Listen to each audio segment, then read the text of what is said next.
네, 시간이 빨리 갑니다. 예, 다시 강의 진행하겠습니다. 혹시 강의 중간에 들어오신 분 출석을 불림을 받을 수 있는 기회를 드리겠습니다. 말씀해 주십시오. 이름을.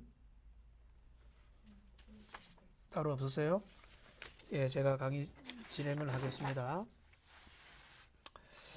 예, 그 질문, 이제 소그룹 인도자에게 아주 중요한 것 중에 하나가 뭔가 하면 질문을 잘 준비하고 적절히 잘 던져야 됩니다.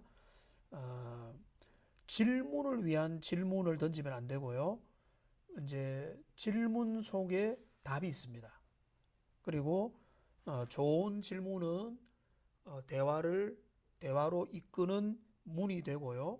소그룹의 모임을 풍성하게 만들어줍니다. 소그룹 인도자가 계속해서 길러야 될 중요한 자질이 뭔가 하면 질문은 잘하는 자질이에요. 근데 이제 소그룹 인도법 강의를 하니까 여기 이제 두 분이 앉아 계시지만은 쉬는 시간에도 아까 이제 약간 대답했던 걸 건더기를 가지고 계속 이제 대화를 나누잖아요. 그게 뭔가 하면은 결국은 그 질문을 가지고 같이 대화를 나누고 같이 또 대화를 나누고 그렇게 하는 거라서 질문을 잘 해야 됩니다. 근데 이제 봅시다. 어떤 질문이 좋은 질문인가? 어떤 질문이 좋은 질문인가? 좀 여러분 이제 고온하게 주무시는 분이 없으신 줄 알고 하면은 첫째 뭔가 하면 구체적인 질문을 던져야 됩니다. 추상적이고 그 하나님 사랑이 어떤 겁니까? 이렇게 좀 막연한 질문보다는 구체적으로 질문.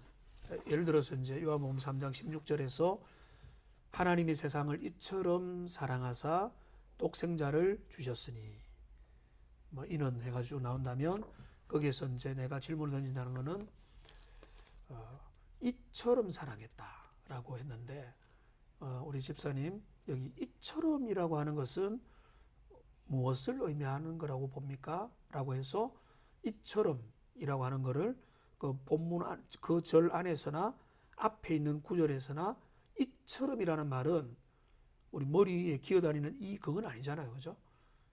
힘들어 하시네요. 이처럼이라고 할 때는 뭔가를 지금 이제 연결시키는 건데 그게 뭐냐? 뭐라고 생각하세요? 라고 이제 묻는 거죠. 그게 이제 뭔가 하면은 구체적인 질문을 던지는 겁니다. 자, 봅시다. 구체적인 질문을 던지면 대답이 어떻게 나올까요? 대답이 구체적으로 나오죠. 막연하게 질문을 던지면 대답이 막연하게 나오죠. 제가 우리 전임 사역자들이 두 분이 계세요. 제하고 일주일에 한 두세 번 정도는 같이 점심을 먹습니다. 그 이상일 때도 있고요. 자, 그러면은 이제 부교육자들이니까 목사님 뭐 원하시는 거 드세요. 이렇게 주로 합니다. 그래서 저는 교육자들을 이제 존중하기 위해서 거의 그렇게 안 합니다. 그래서 이제 뭘 먹기 원하느냐라고 이렇게 이제 묻지를 않아요. 왜냐면은 내가 먹고 싶은 것도 있기 때문에 그 사람들이 뭐 하나를 정해버리면 내가 싫을 수도 있어요. 그럼 제가 어떻게 질문하는가 하면 이렇게 합니다. 두 분이 의논해서 먹고 싶은 거 두 가지 정도를 식당 두 가지를 내한테 제시해달라. 그러면은 내한테 뭐 할 수 있죠? 둘 중에 하나를 내가 택하면 되는 거야. 그 다음에 내가 먹고 싶은 게 있어요. 자, 그러면 어떻게 하는가 하면 여기로 가자 이렇게 하면 되는데 저도 이제 소위 이제 민주적인 거를 이제 익숙하니까 어떻게 하는가 하면 이렇게 합니다. 내가 먹고 싶은 거 두세 개를 줘요. 그리고 이 중에 선택을 하라. 이러면은 이분들은 기분 좋게 선택을 해요. 근데 그 선택은 내가 했던 세 개 중에 들어가 있는 거야. 그러면은 나도 윤곽을 정해줬고 그들도 선택을 한 거예요. 상호 만족이죠. 근데 이제 어떨 때는 내가 별 생각이 없어요. 그러면은 이렇게 말해요. 어디든지 가겠다. 이렇게 말해요. 그러면은 그 사람들이 정해서 나는 따라만 가면 되는 거예요. 왜냐하면 그날은 내가 내 의지를 작동할 의사가 없는 거예요. 근데 나는 내가 배제를 시키고 싶을 때는 세 가지를 이야기해달라. 그러면은 그 중에 하나를 선택할 확률이 30% 높아지니까 음식 하나 시키는데 복잡하죠. 근데 이거를 질문 하나를 던지면서 웬만한 거는 다 해결이 됩니다. 그러니까 본인들한테 물어봐야 되는데 저는 이제 어떤 건가 하면은 그들을 내 멋대로 이리저리 목사님 가면 무조건 따라가야 돼. 담임 목사님 가니까 무조건 따라간다도 아니고 그 사람들한테 다 맡긴 것도 아니고 서로가 나름대로 카톡으로 소통을 하는 거예요.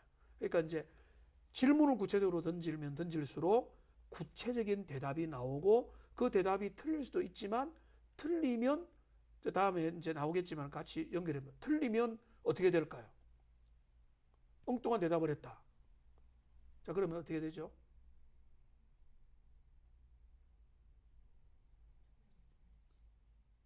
정정을 해준다. 자, 정답을 말해주면 안 됩니다.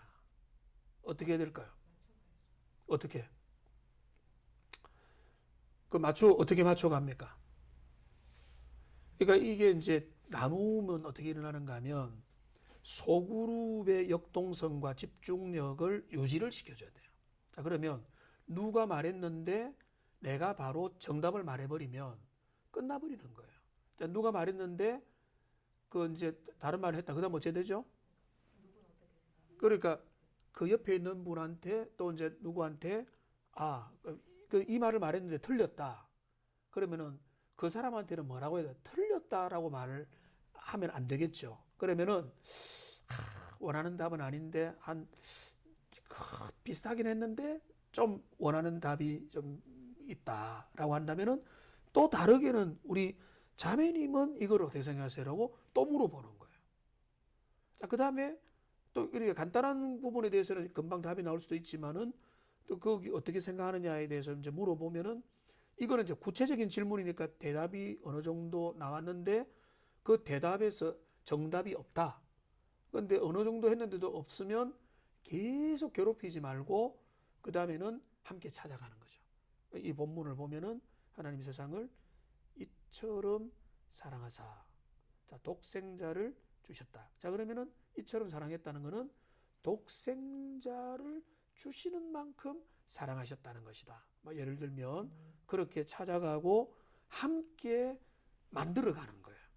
그러니까 이제 구체적으로 질문을 던졌다 할 때 그 구체적인 질문에 대답의 단답적으로 바로 문제풀이식으로 가는 게 아니라 그 사람이 이제 그 대답을 발견했으면은 사실은 그 다음에 제가 쭉 이었는데 그 다음 단계로 또 가야 돼요. 독생자를 주셨다는 게 그러면 어떤 의미죠?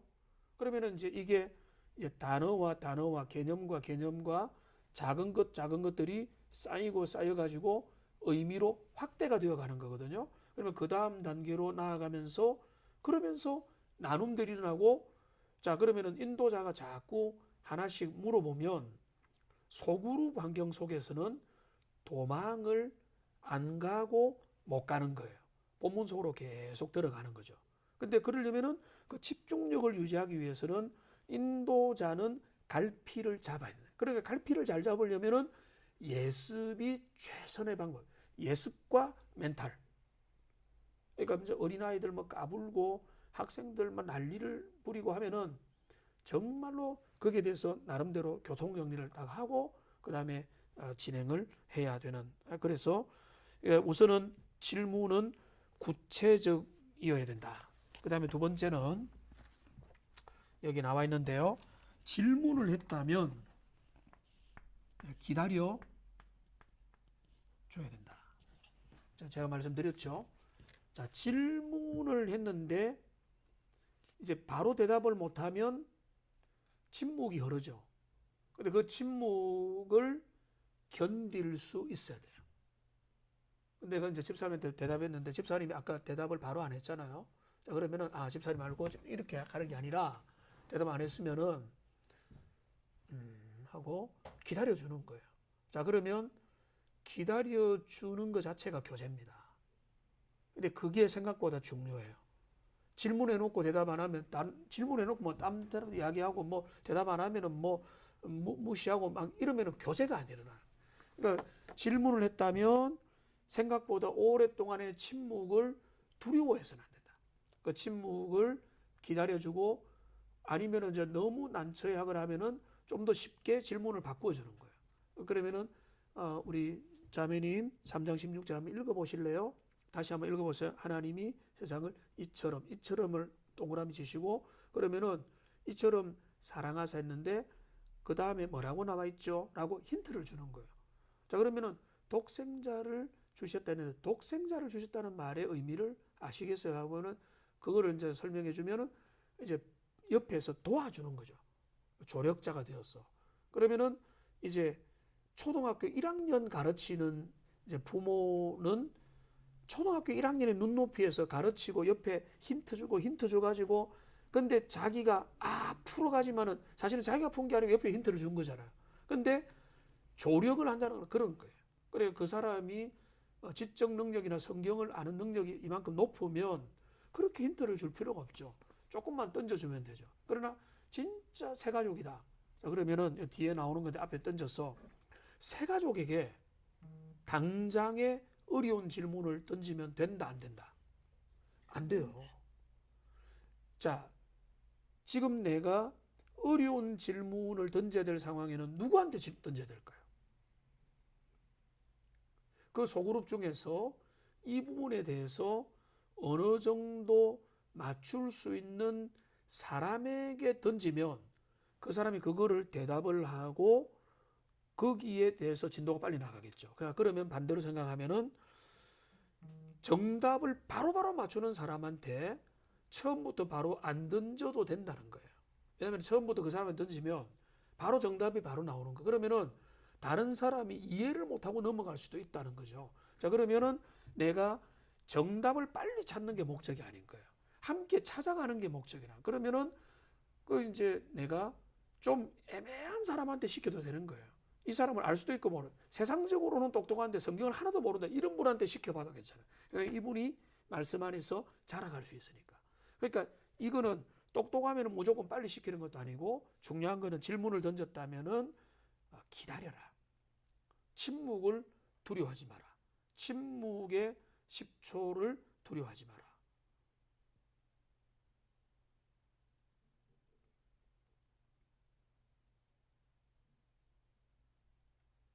10초 지났습니다. 지금 제가 10초를 기다렸거든요. 10초는 생각보다 긴데 그 시간을 절대로 두려워하면 안 돼. 그 시간이 필요한 시간이고 그리고 나에게는 뭔가 하면은 어떤 영적인 지배함이라 수 있는데 나는 당신의 대답을 기다린다.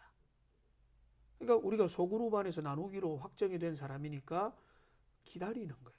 그러니까 그 대답을 하면 틀렸다고 면박을 줄 필요도 없고 그거를 적당하게 나누어서 나눔의 교제로 만들어 가면 되는 것이다. 그 다음에 거를 제가 말씀드렸죠. 그 다음에는 질문을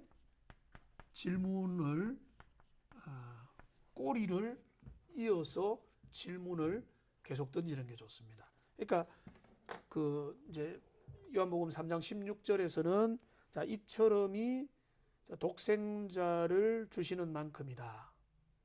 자, 독생자를 주신다는 것이 그러면 어떤 겁니까? 라고 다른 분이나 또 이제 물어보는 거죠. 그러면은 예수님의 십자가 사랑, 대속의 은혜, 한없는 사랑의 은혜 그렇게 하죠. 그러면은 그 다음에는 어디까지 가는가 하면은 그런 은혜를 개인적으로 경험을 해본 적이 있으세요? 라고 물어보는 거죠. 이때부터 뭔가 하면은 깊은 나눔으로 들어가는 거죠. 그러니까 이런 것들은 우리가 영적으로 하나님 앞에 깨어서 기도하고 주님 앞에 잘 준비되면은 교재에 나와 있는 그냥 이제 평면적인 질문을 훨씬 더 중요한 영적인 적용과 개인에 대한 도전으로 만들어 갈 수 있다는 거죠. 그러면서 그걸 가지고 함께 영적인 교제를 나누어 가는 거 이런 게 중요한 것입니다. 그 다음에는 이제 네 번째 또는 다섯 번째인데 적용 질문을 적절하게 잘 만들면 좋습니다.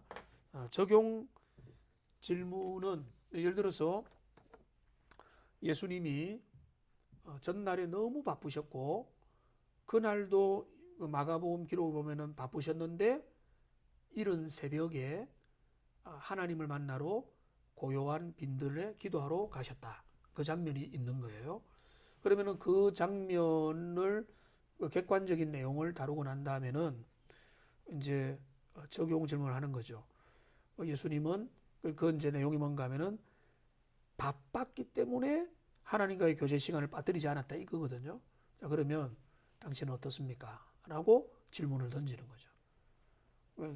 더 바쁘기 때문에 기도하는 예수님을 봤는데 우리의 삶은 지금 어떻느냐라고 질문을 던지고 그래서 그 질문에 대해서 대답을 나누면 각자의 수준과 형편이 나오면 그걸 가지고 정죄하는 게 목적이 아니고요.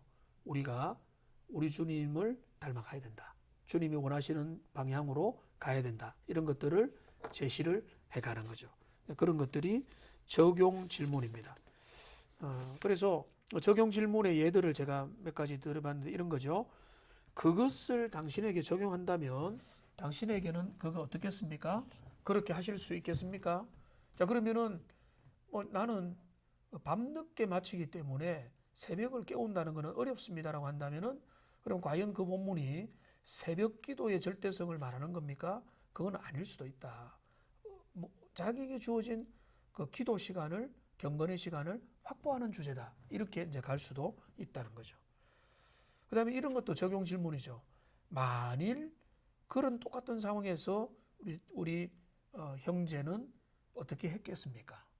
당신이라면 어떻게 반응을 했겠습니까? 이런 식으로 그거는 이제 나눔을 위한 질문이 되는 거죠.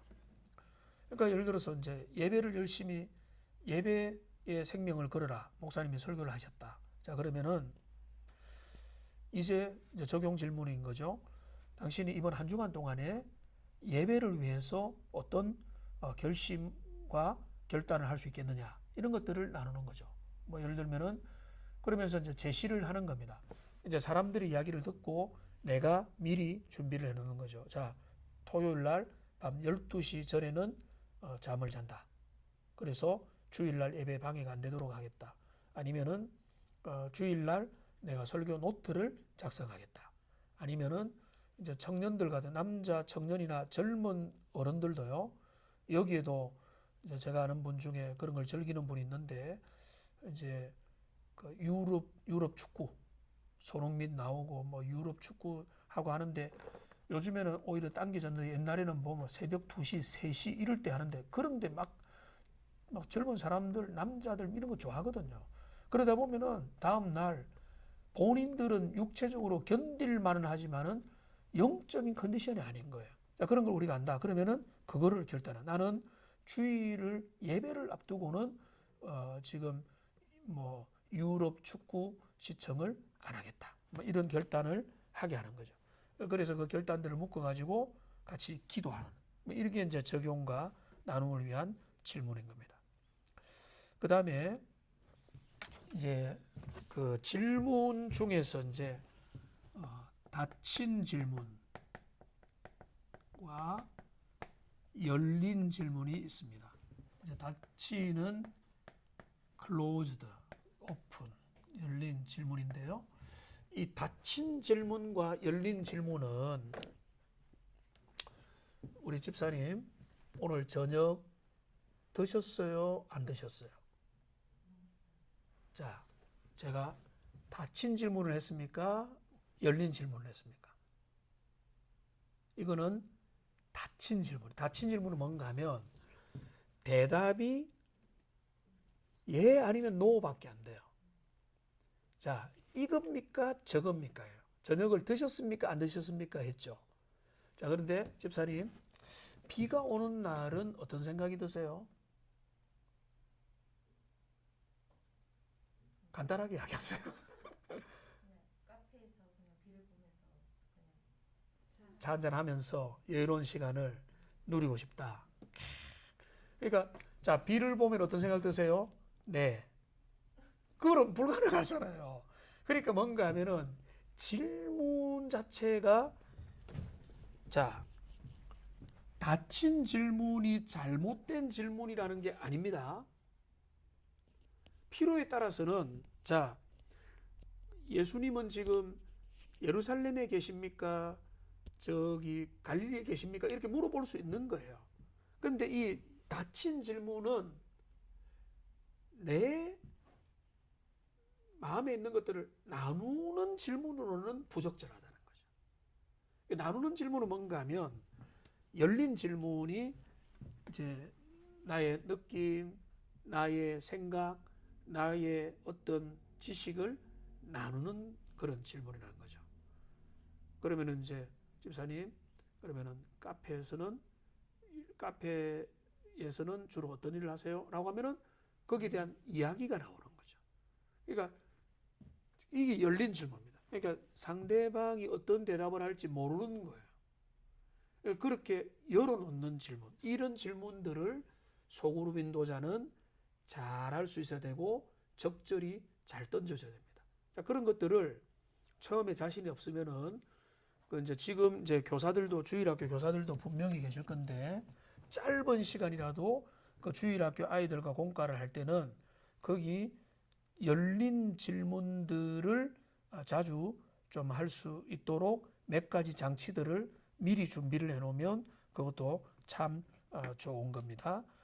그래서 그 제가 예를 들어놨지만 그것도 한번 참고해 보시고요. 그래서 열린 질문은 이런 거죠.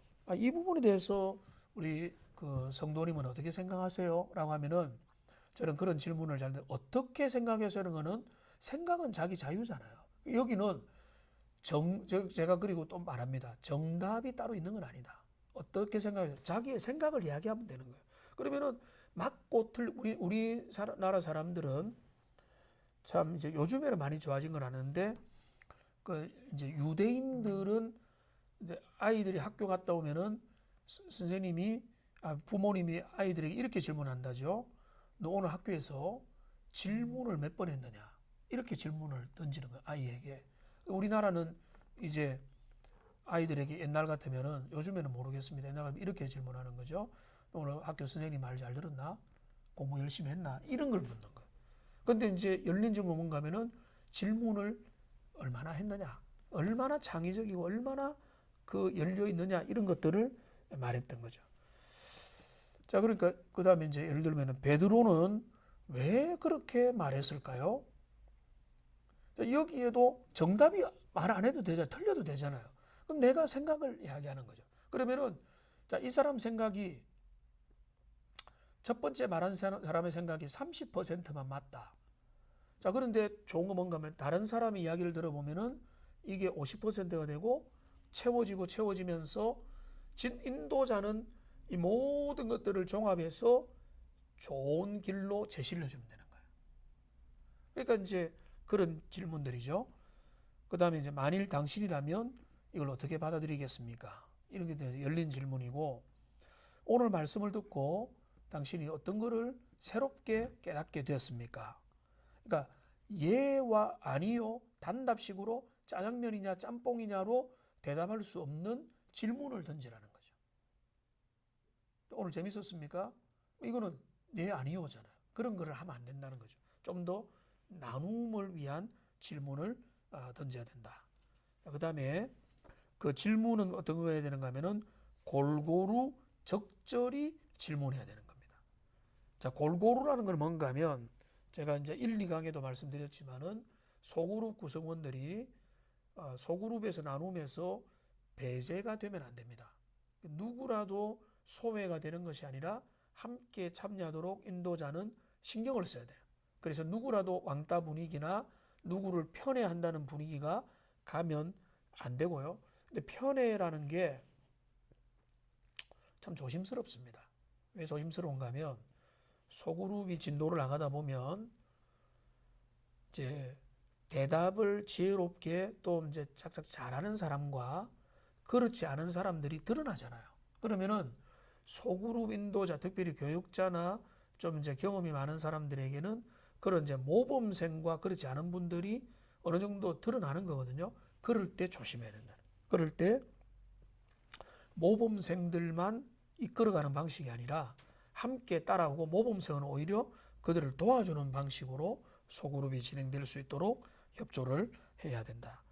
그 다음에 적절히 이제 질문을 던져야 된다는 의미는 뭔가 하면 아까도 말씀드렸지만은 어려운 질문을 연약한 분에게 먼저 하면 안 되고요. 오히려 연약한 분들에게는 나름대로 잘 맞출 수 있는 쉽게 접근할 수 있는 질문을 미리 던지는 게 훨씬 더 좋을 수도 있는 겁니다. 그러니까 질문을 적절하게 배합을 해서 잘 던지는. 그래서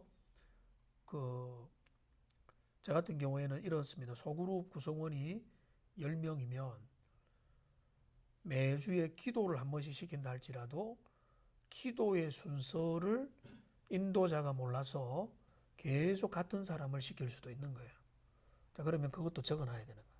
지난주에 누가 했던, 내가 어떤 순서로, 가나다나 나이 순으로, 내가 생각할 때 어떤 기준으로 했다. 이걸 적어야 반복이 안 되는. 그러니까 내가 지금 여러분들도 지금 바이블 플러스를 통해서 내가 신앙의 기본을 알고 있지만은 계속 새롭게 하는 것처럼 우리가 모든 것들을 준비를 열심히 해야 적절히 질문도 배분하여 던질 수 있다. 소그룹 리더 핸드북이라고 하는 유명한 책이 있는데요. 이 책을 보면 소그룹 나눔에 찬물을 끼얹는 5가지 방법이라고 하는 재밌는 이 말이 있습니다. 첫째는 뭔가 하면 어떤 멤버가 엉뚱한 대답을 했을 때 아무런 대꾸도 하지 않고 그냥 다음 질문으로 넘어가라. 이러면 됩니까? 안 됩니까? 이러면 안 된다는 거죠. 자, 엉뚱한 대답을 했을 때라도 긍정적으로 반응을 해줘요. 야, 그럴 수도 있지. 그렇게 생각을 할 수도 있구나. 라고 하고, 그 다음에, 근데 그거는 좀 이제 본문에서는 좀 차이가 좀 나는 것 같은데 다시 좀 찾아봅시다 하고 다른 데도 가기도 하고 계속 그냥 다음 질문을 가지 말고 살려줄 수도 있고요. 또 이렇게 할 수도 있어요. 왜 그렇게 생각했지? 근데 이제 돌아서 정답 비슷하게 나올 수도 있거든요. 근데 엉뚱한 대답 같았으나 그게 3단 쿠션을 통해 가지고 원래 정답으로 나올 수도 있다고요. 자, 그러면은 이거를 돌아서 서로 거기에서 나눔을 또 가질 수도 있는 거죠. 그러니까 그 질문을 자꾸 살려줘야 돼. 그래. 왜 그렇게 생각했지? 그렇구나. 그러면은 그거는 그럼 이제 본인이 이거는 아니구나라고 생각도 해주게 될 수도 있고. 그래서 엉뚱한 질문이라도 살려줘야 되고요. 두 번째, 질문 때마다 정답은 바로 뭐뭐다라는 말로 당신의 의견을 피력하라. 자, 이러면 안 된다는 겁니다. 속으로 망치는 겁니다. 속으로는 뭔가 하면 정답은 뭐다라고 열심히 알려주는 게 중요한 게 아니라 함께 정답을 찾아가고 공유하면서 풍성해지는 거예요. 그러니까 정답을 알았던 사람은 새롭게 확인하고 몰랐던 사람은 점검하면서 확인해 가는 거, 그게 중요한 것이다.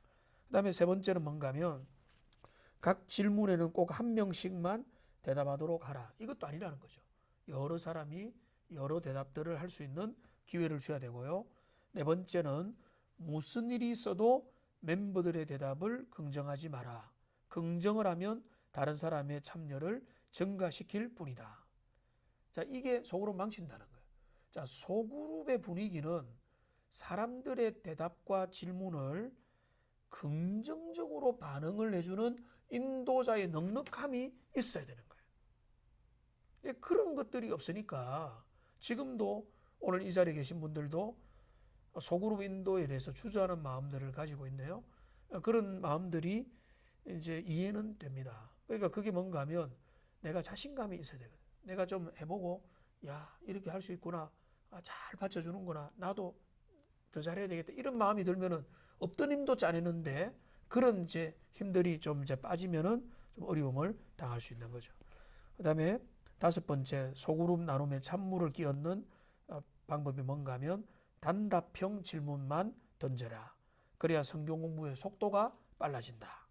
우리의 목표는 성경 공부를 빨리 하는 게 목적이 아니라 그 공부를 통해서 나눔을 풍성하게 하는 게 목적이거든. 그러니까 이거를 잊지 말아야 되고, 대답은 단답형이 아니라 열린 질문도 던져야 된다. 자, 그 다음에 이제 소그룹 리더 핸드북에 나오는 또 5가지인데, 소그룹 성경 공부 인도 시 주의할 점입니다. 첫째는 예습이 없는 참여를 예방해야 됩니다. 그러니까 그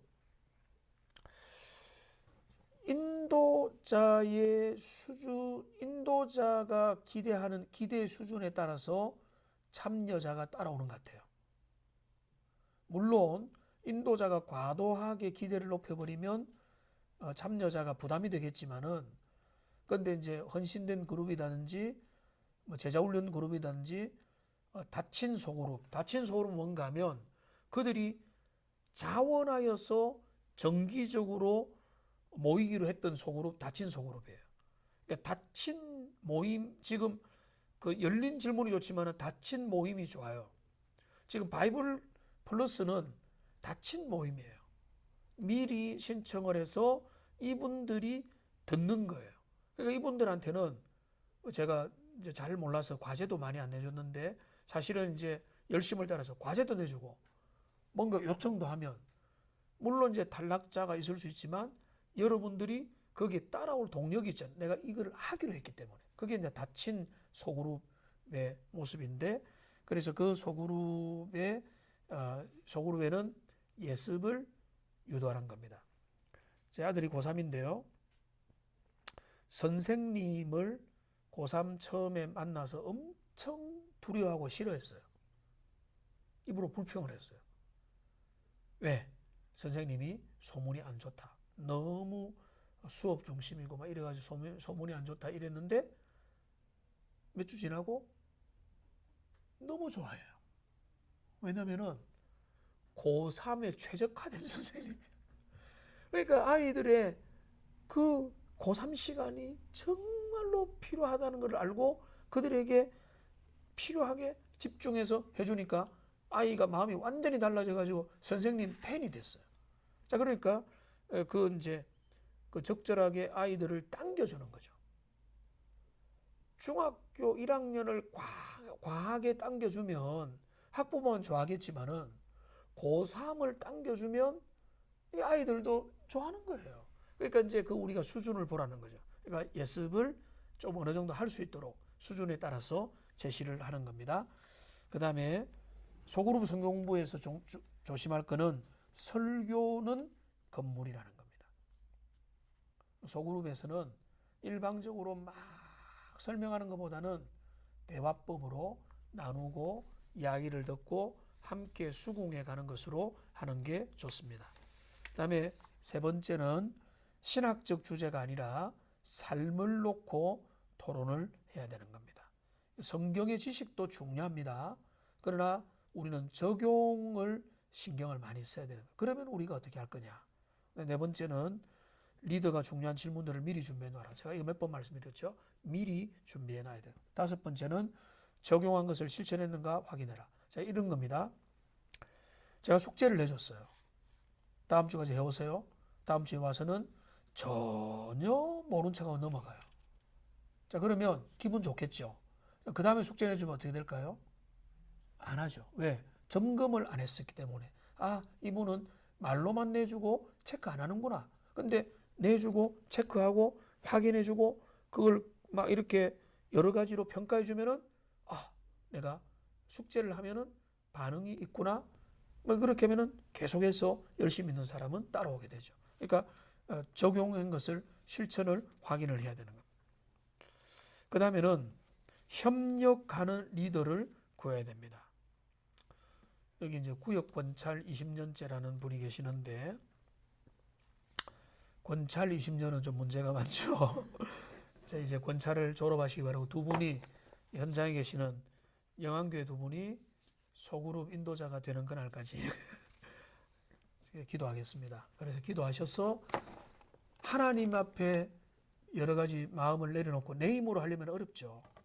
근데 이제 말 나온 김에 이제 오늘 마지막 강의니까 여러분 다 비대면으로 들으신 분도 그렇고 기회가 되어서 내가 영적으로 성숙해지고 신앙으로 성숙해지고 속으로 인도법도 보면은 내가 준비만 잘하면 되는 거예요. 그러면은 마음이 하나님 앞에서 견고하면 마음이 견고하는 게 우선이고요. 그 다음에 속으로 인도법 배우면 누구라도 할 수 있어요. 누구라도 할 수 있어요. 근데 이제 내가 알아서 하겠다 이렇게 할 수는 없으니까 강권을 하면 모른 척하고 한 번만 거절하고 모른 척하고 순종하세요. 아시겠습니까? 집사님? 아시겠습니까? 이 별로 반응을 안 하시네.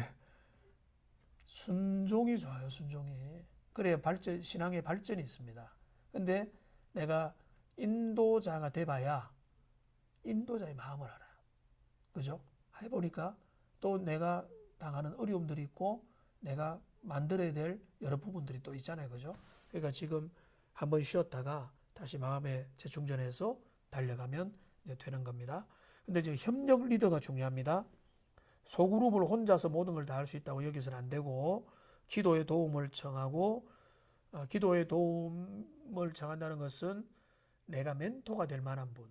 목회자는 말씀과 좀 이제 강단의 리더일 경우가 많기 때문에 목회자는 이제 진짜 친밀한 멘토가 되기도 하지만 그러나 멘토는 내보다 좀 나이 좀 많은 5살, 10살 많은 우리 권사님이 될 수도 있고 장로님이 될 수도 있고 형이 될 수도 있고 그럼 아니면 교회 외에 내가 존경할 만한 신앙의 선배가 될 수 있고 이런 분들의 도움을 구하는 거죠. 그분들에게 협력을 구하고 안내를 받으면 내가 도움이 될 수 있습니다. 그다음에 기도의 도움을 그래서 청해야 되고요. 협력의 역할을 세우는 겁니다. 소그룹 인도 중에서 보조 리더가 있을 수 있고 찬양을 잘하는 분이 있으면은 찬양을 일부를 맡길 수도 있고요. 집을 항상 오픈할 수 있다. 아주 좋은 협력이 되죠. 그 사람이 싱글이거나 아니면은 집을 낮 시간에 언제나 오픈할 수 있다 이러면은 그 사람한테 기회를 줄 수도 있는 거죠. 그 다음에 이제 이 사람이 총무 역할을 진짜 잘한다. 나는 젬병이다. 이러면은 그 사람에게 구역 모임의 연락책으로 맡길 수 있는 거예요. 그런 식으로 역할을 맡기고. 그 다음에는 이제 이 사람이 뭔가 하면은 잠정적인 소그룹 인도자로 여러분이 키울 생각을 해야 됩니다. 그러니까 아플 때나 출타할 때나 그럴 때 한 번씩 리더의 역할을 맡기는 거죠. 그래서 이분들이 기도해주고 맡길 때 그 사람이 또 이제 준비가 될 수 있는. 그래서 그들이 미래의 예비 리더로 예비적으로 준비를 시키는 겁니다. 지금 모임 장소에 대한 것은 읽어보시고요. 마지막 결론으로 정리를 하겠습니다. 여러분 장시간 그 3번의 강의에 제가 좀 더 강의를 잘할 수 있었는데 제가 이제 쉽게 하고 경험을 통해서 하고 그 다음에 여러분에게 눈높이에 좀 하려고 하다 보니까 좀 이제 앞뒤가 두서가 없을 수도 있었는데 양해해 주시고요. 몇 가지만 결론적으로 말씀을 드리겠습니다. 한 4가지인데요. 첫째는 소그룹 인도자는 태어나는 것이 아니라 만들어집니다. 그러니까 유능한 인도자가 따로 있는 게 아니고 하나님 앞에서 자원하고 섬기고 자꾸 준비되다 보면은 다듬어져 가는 겁니다. 그리고 오늘 배운 과정들도 그런 학습의 일환인데요. 계속해서 더 아름답게 만들어져 갈 수 있는 겁니다. 그러니까 그거를 기억하세요. 결정된 인도자가 있는 게 아니라 내가 자원하고 내가 순종해서 그 길을 걸어갈 때 만들어 가는 겁니다. 여러분들이 뭐라고 해도 그 순종해서 그 길을 갈 때 여러분이 발전해요. 그냥 나는 내가 성장하는 거, 지적인 성장, 내면의 성장을 내가 알아서 하겠다. 그거 조금 위험합니다. 오히려 뭐 꼭 소그룹 인도자가 아니라 교사가 되든 어떤 섬김의 영역에서 내가 좀 뛰어들어가야 돼요. 내 역량만큼 가는 겁니다. 역량만큼은 아니죠. 그냥 내가 할 수 있는 만큼으로 가다 보면은 거기에서 연단되고 만들어져 가는 게 크기 때문에 너무 두려워하지 마시고요. 그 다음에 두 번째는 뭔가 하면 여러분이 우선은 좋은 소그룹의 참여자가 되어 보십시오. 그래서 여러분이 누가 오라 하면 열심히 가고 잘 귀 기울이고 잘 지지해주고 인도자에게 힘을 북돋아주고 그렇게 좋은 소그룹 참여자가 나중에 소그룹 인도자가 될 수 있다. 여러분 꿈꾸십시오. 소그룹 인도자의 비전을 꿈꾸세요. 그거는 제가 이런 말은 좀 갑자기 이런 생각이 드는데 평신도 그들이 도달할 수 있는 제일 영광스러운 자리가 어쩌면은 소그룹 인도자의 자리예요. 여러분들이 뭐 설교 강단에서 설교를 할 것도 아니고 하나님 앞에서 내게 맡겨진 분들에게 소그룹의 영혼들에게 한 사람 한 사람을 신앙으로 양육하고 이끌어가고 그들을 세워줄 수 있다는 이것이 여러분에게 비전이 되면 좋겠고요. 마지막도 비슷한 말인데 소그룹 인도자는 일평생 자라가야 된다. 이거를 잘 기억하시고요. 여러분 좋은 소그룹 참여자가 되시고 또 소그룹 인도자가 되시면은 좋겠습니다. 장시간 수고 많이 하셨고요. 여러분 비대면으로 이제 진행이 되어서 함께 눈도 마주치지 못하고 많은 분들이 강의를 듣게 되어서 아쉽지만은 여러분들 바이블 플러스 얼마 남지 않은 것들도 잘 끝까지 마무리 잘 하시고요. 여러분 발전이 있어서 여러분 개인에게 유익이 있고 교회에게 유익이 있는 복된 시간이 되기를 소망합니다. 제가 기도하고 마무리하겠습니다. 존귀하신 하나님, 부족한 자가 소그룹 인도법 3번의 강의를 하게 되었습니다. 하나님 꼭 필요한 건 남게 하시고 우리에게 참으로 소그룹 인도자로서 인격이 자라고 성품이 자라고 또 인도하는 방법론에 있어서도 자라갈 수 있도록 은혜 주시고 그리하여 하나님의 나라의 일꾼으로 쓰임받을 수 있도록 주님 인도하여 주시옵소서. 늦은 시간입니다. 돌아가는 발걸음, 하루를 마무리하는 시간들 가운데 주님 인도하시고 동행하여 주시옵소서. 예수님의 이름으로 기도합니다. 아멘.